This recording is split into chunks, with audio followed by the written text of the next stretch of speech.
За тэгвэл сайхан бэлгийн толгойсон энэхүү засгийн газар анх гарч ирэхдээ эдийн засаг гэсэн энэ үгийг хэлж байсан. За тэгвэл өнөөдөр эдийн засгийн нөхцөл байдал ямар байгаа юм бэ гэдэг талаар бид ярилцахаар студидтэй Монгол Улсын их сургуулийн багш Лавсран студидтэй ороод урилга хүлээн авч ирсэн танд баярлалаа. Тэгэхээр эдийн засгийн нөхцөл байдлыг ярихын тулд гадаад дотоод хүчин зүйлсээ ярих зүйтэй болоо гэж бодож байна. Гадаад хүчин зүйлсээс эхлэе, дэлхийн зах зээлээс эхлэе байлаа. Тэгээ өнөөдөр дэлхийн зах зээлийг ерөнхийдөө хоёр том хүчин зүйл тодорхойлж байна. Нэгдүгээр болохоор өмнөх шиг зээл их амархан олддог байснаа болж байна. Энэ болохоор сая 12 сарын дундуур Америкийн холбооны банк хүүгээ нэмж байгаатай холбоотой. Энэ тэгээ том сигнал болж байна. Урт хугацааны зээлүүд нэлээд хүчтэй өсөхөр болж байна гэсэн сигнал. Хоёрдугаарт одоо манай урд хөрш одоо бидний хамгийн их хамаардаг урд хөрш тэдний эдийн засгийн байдлаар нь тогтворгүй. Яг одоогор бол зүгээр төвшөнд байгаа. Гэхдээ тэдний талаар тодорхойгүй бус тийм хүчин зүйлүүд маш их байна. Тийм зарим нөхцөл болохоор эдийн засгийн тоонууд нь бодлянтаа гэсэн яриач гарч ирж байгаа. Тэгээд ерөнхийдөө ийм хоёр хүчин зүйлээс болоод дэлхийн эдийн засаг тийм сайнгүй гэсэн байр суурь ерөнхийдөө хүмүүсийн дунд байна. Өнгөрсөн 7 хоногт Хятадын эдийн засгийн 2015 оны 4-р улирлын тайлан мэдээлэл гарсан. Аж үйлдвэрийн салбар нь бууралттай гарсан байгаа шүү дээ. Тэгэхээр мэдээж энэ манай эдийн засагт нөлөөлөө юу? Тийм. Хятадын аж үйлдвэрийн салбар гэдэг бол шууд энэ бол юу гэж боохоо хэрэг манай түүхийн эдийн үн гэж ойлгодно. Хятадын аж үйлдвэрийн салбар өсөлтгүй байна. Энэ ирээдүйд өсөлт багтаа эрэлт багтаа мөн үл хөдлөх хөрөнгөний эрэлт багтаа байна гэх юм бол манай түүхийн эдийн үнд төдийч нэрээр нөлөөлнө. Тэгээ дан ганц манайхч биш. Энэ бол Австралийн түүхийн эд, Африкийн улс орнуудын түүхийн эд, дэлхийн улс орнуудын түүхийн эдэд маш тааруугаар нөлөөлнө гэсэн үг. Тэгэд энэ одоо зүгээр энэ дээр нэг зураг байна. Түрүү бид хоёроо ярьж ирсэн.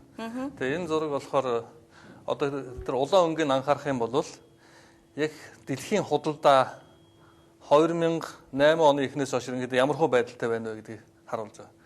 2008 оны ихэр харьцангуй гайгүй байжгаад 8-9 оны хямралаас болоод одоо тэр улаан өнгө нэлээд доошоо орцсон байна 9 онд. Тийм бараг л одоо жилийн өсөлт нь хасаг 15% буурч ирсэн байна тийм үү.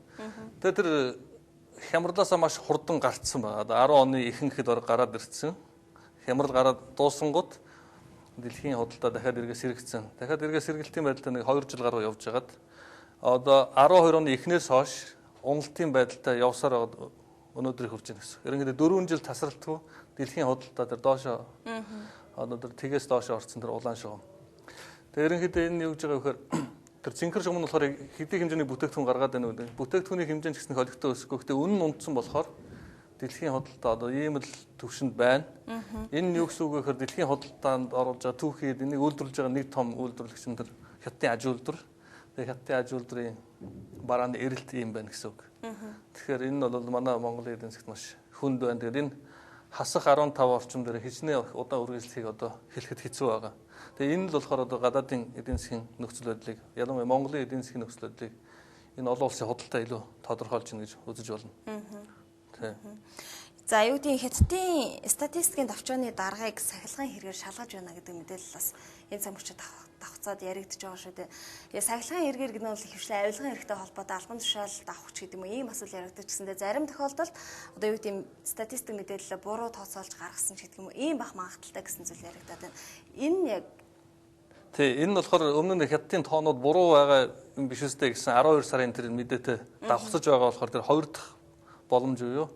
Энэ тоогоо буруу мэдээлснээс болоод ажлын хариуцлага тооцож байгаа юм болов гэсэн тийм таамаглал дан ганц миний ч өвдөж эдийн засгчдад байгаа. Эхнийх нь болохоор тэр төрлийн статистикийн газар нь болохоор тийм том одоо хөрөнгө мөнгө шийдэх газар биш нь ойлгомжтой. Харин тэр ажлын хариуцлага гэдэг нь тоотлаасаа байх.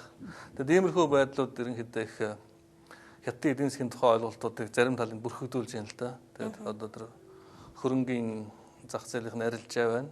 Тэгээд энэ худалдаа тэгээд бусад тоонууд нэг ямар хөө байдалтай байгаа, үл хөдлөх хөрөнгийн зах зээл нь ямар хөө байдалтай байгаа гэдэгтээ тэгээд ийм тодорхой хэмжээний тийм тодорхой бус байдал үүсэж байгаа. Тэгээд ингээд Хятад ихтэй харьцангуй нэг сайн тал нь болохоор Хятад өөрөө Хятадын эдийн засаг дангаараа дэлхийн эдийн засгийн 15-16% тийм Америктэй чадсан байгаа. Тэгээд энэ хоёр нийлээд дэлхийн эдийн засгийн 3.1 гэхээр энэ хоёроос л их том нөлөөнүүд манай эдийн засгт гарчих хэвээр. Хятадын эдийн засаг харьцангуйгаар бусад орнуудтай харьцуулах юм бол гайгүй өсөж байгаа болохоор Монголд яг нэг тийм муу биш байх гэсэн ойлголт байна. Харин одоо жишээл Чили гэдэг орн байна тийм үү? Чили байна, Австрали байна. Ялангуяа Чилийн хувьд яриад үзвэл Замбиа гэдэг улсын орн манайхтай адилхан ийм түүхийд гаргадаг орсууд. Ялангуяа Чили бол төсвийн маш их сахилга баттай, нэлээд сайн одоо сахилга баттай одоо зэсийнхаа аж үйлдвэрийг нэлээд сайн менежмент хийдэг улс гэд үзээд гэж бодоход Чилд хүртэл байдал их хүнд байгаа юм л да. 6% өсдөг байсан бол одоо энэ жил дөнгөн данга 2% өсөж байгаа жишээтэй. Та Монголын энэ оны ч гэдэг юм уу эрхчлүүд эдийн засгийн нөхцөл байдлыг тэгвэл Монгол руу хоёулаа орё л да тийм ээ яаж харж байна. Дэлхийн банкнаас өнгөрсөн оны 12 сард бас мэдээлэл хийсэн. 2016 17 онд бол эдийн засаг сэрэхгүй нэ. За 18 оноос нэг юм жоохон дэвшил гарч магадгүй 20 он гэх харьцангуй гайгүй болно гэсэн төлөв иржсэн санагдаж байна. Тий, яг Дэлхийн банк манай эдийн засгийн талаар нэлээд сөрөг байдалтай байгаа. Яг Дэлхийн банкны бас нэг өмнө гаргаж ирсэн тоо өнгөрсөн жил наадмаар гаргаж ирсэн тоо бол манайхыг бараг 5%, 4.5% орчим өснө гэж яагаад. Тэгээд сая 9-10 сард 0.8% гэж байгаа нь ингээд өөрийнхөө прогнозыг маш их хурдан өөрчилж байна л да. Тийм болохоор Дэлхийн банкны тоо дахиад өөрчлөгдөж магадгүй. Нэг талаас нөгөө талаас энэ тоо ингээд хит их өөрчлөгдөж байгаа бас манай Монголын эдийн засгийн ерөнхий үндсэн одоо мөн чанарыг харуулж байна гэсэн. Хятад ямар нэгэн мэдээ ингээд эвгүүтгэл юм бол 8 сараас эхлээл ингээд сая хятад эвгүүдлээ тэгэхэд манай одоо улсын эдийн засгийн тоо ингээд доошоо болцдог. Өөр манай улсад аж үйлдвэр уул уурхайн салбар яг зүгээр бодит хэмжээгээр харьцангуй гайгүй байгаа. Тэр санаа зовоож байгаа асуудал гэх юм бол үйлчлэгээний салбар буюу ялангуяа Улаанбаатар хотын хэмжээний ажил эрхлэлд нэлээд хэцүү байдалд байсан. Гэхдээ сая өнгөрсөн 12 сарын тоог харахаар шинээр ажилд орсон хүмүүсийн тоо 1% өссөн байна. Энэ бол сүүлийн 2 жил гаруй миний одоо хүлээж ирсэн тоо. Өмнө нь би танад ирж байхдаа энэ тоо ингээд унаад байгаа гэдэг одоо энэ эмзэг мэдээ хүргэдэг байсан бол одоо анх удаага яг 1% өсөлттэй гарсан байна. Сүүлийн 1 жилийн дотор шинээр ажилд орсон хүмүүсийн тоо 1% өссөн байна. Тэгээд энэ бол ерөнхийдөө эерэг мэдээлэлтэй. Ерөнхийдөө ажил эрхлэлт бол хамгийн чухал индикатор байдаг. Яг ойрын үед хүмүүс болохоор инфляц их ярьж байгаа шиг байна. Гэхдээ тэр бол миний хувьд бол ажил эрхлэлт нь илүү чухал. Ажил эрхлэлт нь илүү эдийн засгийг илүү сайн дүр зургийг гаргаж өгнө. Тэгээд манай одоо нефтийн үн бас яах юм гэдэг нь тодорхойг байна. Одоо сүүлийн 2-3 хоногийн байдлаар бол нефтийн үн өсч магадгүй байна. Тэгэх юм бол нэг сайн юм манай хойд хөрш Оросд сайн. Гэхдээ нөгөө нэг сарын бид нарт бас төлбөрийн нэлээд асуудал одоо төлбөр нь нэлээд нэмэгдэнэ л гэсэн үг л да. Гаднаас эдийн засгийн нөхцөл байдлыг та хэллээ л да ажлын байр бас харьцангуй гайгүй байна гэд. Хүмүүсийн одоо эд сонирхож байгаа асуудал 5% ипотекийн зээлтэй холбоотой асуудал байгаа. 3 сард багтаагаар шийднэ гэсэн мэдээлэл бол яваал байна тийм ээ. Энэ яг бодит эдийн засгтайгаа нийцэж байгаа юм уу? Тий. Одоо бид нар барилгын салбараар харах ёстой. Барилгын салбар яагаад чухал вэ гэхээр манай ерөнхийдөө хөрөнгө оруулалт нэлээд муу байгаа. Одоо Монгол улс гадаадын шууд хөрөнгө оруулалт нь дотоод хөрөнгө оруулалт муу. Хөрөнгө оруулалт бол одоо салбарууд гэх юм бол хөдөө аж ахуйн салбар том салбар байна. Үйлчлэгээний салбар байна. Үйлчлэгээний салбарт нэг айхтар хөрөнгө оруулалт ордоггүй. Хөдөө аж ахуйн салбарт бас их ордоггүй. Тэгээд дараа нь барилгын салбар гарч ирнэ. Барилгын салбартаа хөрөнгө оруулах боломж бол тэгээд ипотекийн зээл тэгээд тэр хүүг бууруулах тухай асуудал. Ерөнхийдөө эдийн засгийн хүндрэлийн хувьд бол хүү бууруулдаг. Тэгээд эдийн засгийн хүндрэлийн хувьд хүүг өсгөдөггүй. Тэгээд хүүг тогтмол бариад байх уу гэдэг бол бас сонголтын асуудал. Тэгээд барилгын салбар яагаад ач холбогдолтой гэхээр тэнд нэг талаас хүмүүсийн эрэлт байна. Одоо бодиттой эрэлт байгаа. Бишэл 180 мянган гэсэн тоо явж байгаа тийм үү. Нөгөө талаас барилгын салбарууд ерөнхийдөө үйлдвэрлэлийн зардлыг нэлээд бууруулсан байна. Сүүлийн 2-3 жилийн дотор Монголд. Тэгээ бид нар огт мэдэхгүйгээр сүүлийн 2-3 жил зарим хүмүүсийн огт анзаарахгүйгээр бид нар эдийн засгийн цоо шин ийм хаалгаар одоо ороод явдсан. Одоо энэ бол цоо шин ертөнцид орцсон гэсэн үг. Ипотек бол манай Монголд ингээд илүү хүчтэй болох ёстой. Илүү олон хүмүүсийг бид нар Улаанбаатар хотынхаа хүн амын 60% нь байранд орох хэрэгтэй. Хөдөө орон нутагт хүмүүс байранд орох ёстой. Тэгэхээр энэ ипотекийн зээл ингээд цаашдаа илүү том болоод явна. Тухайн үед бид нар ингээд асуудлуудаа яриад явах ёстой. Тэгээд ипотекийн зээлийг зөвхөн өнөөдөр 5% гэж байгаа 3% тухай яриад ингээд хаагдчихгүй. Улс төр энэ бол эдийн засгийн маш том хэсэг болоод явждаг. Бид нар ингээд ипотекийн зээлийг одоо 13 оны 100-аас эхлэхдээ бол энэ цоошин ертөнц рүү ингээд алгуурхаа орж байгаа зарим хүн анзаараагүй байх. Тэгээд үл хөдлөх хөрөнгө гэдэг бол тэгээд маш чухал да. Үл хөдлөх хөрөнгө нь ажил эрхлэлт байна. Тэгээд яг манай Улаанбаатар хотын хувьд нь үйлчлэгээний салбар их чухал. Тэгээд барилгын салбар бол одоо бидний ажил эрхлэлтэй ингээд үйлчлэгээний салбарт хэцүү байгаа ажил эрхлэлтийг нөхөх тийм боломж олгож байгаа энэ хүн болохоор.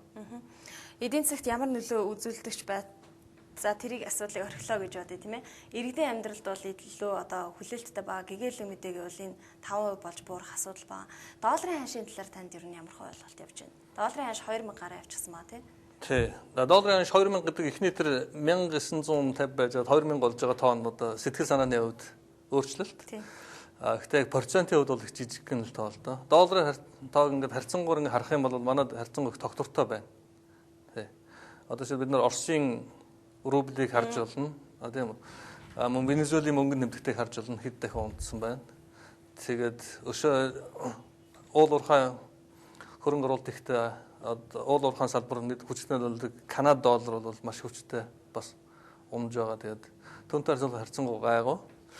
Тэгээд долларын ханш бол миний бодлоор сая 15 онд 15 оны 12 сард холбооны банк хүүндээ хүчтэй хүүгээ өсгөхөд манай долларын ханш манай төгрөгийн ханш огцом сулдаагүй би энэ ямар үнэлттэй юунаас болсон юм бэ гэж бодохоор манай ирээдүйн хүлээлт ашигт малтмлын юм уул уурхайн талын хөрөнгө оруулалт талаар хүмүүс харьцангуй эрэг ойлголттой байгаагийн шинж гэж бодож байна. Хүн би өөрөө үзэж байгаа биш. Хүмүүс тэгж үзэж байгаа учраас манай доллар огцом өөрчлөгдөхгүй байгаа юм болов. За баярлалаа. Бид студид Монгол Улсын их сургуулийн багш Лавсрэнтэй ярилцлаа. Монголын эдийн засгийн нөхцөл байдлын талаарх мэдээллийг үзэж танд эдийн засгийн төрхийг зарсан юм. Баярлалаа танд. За баярлалаа.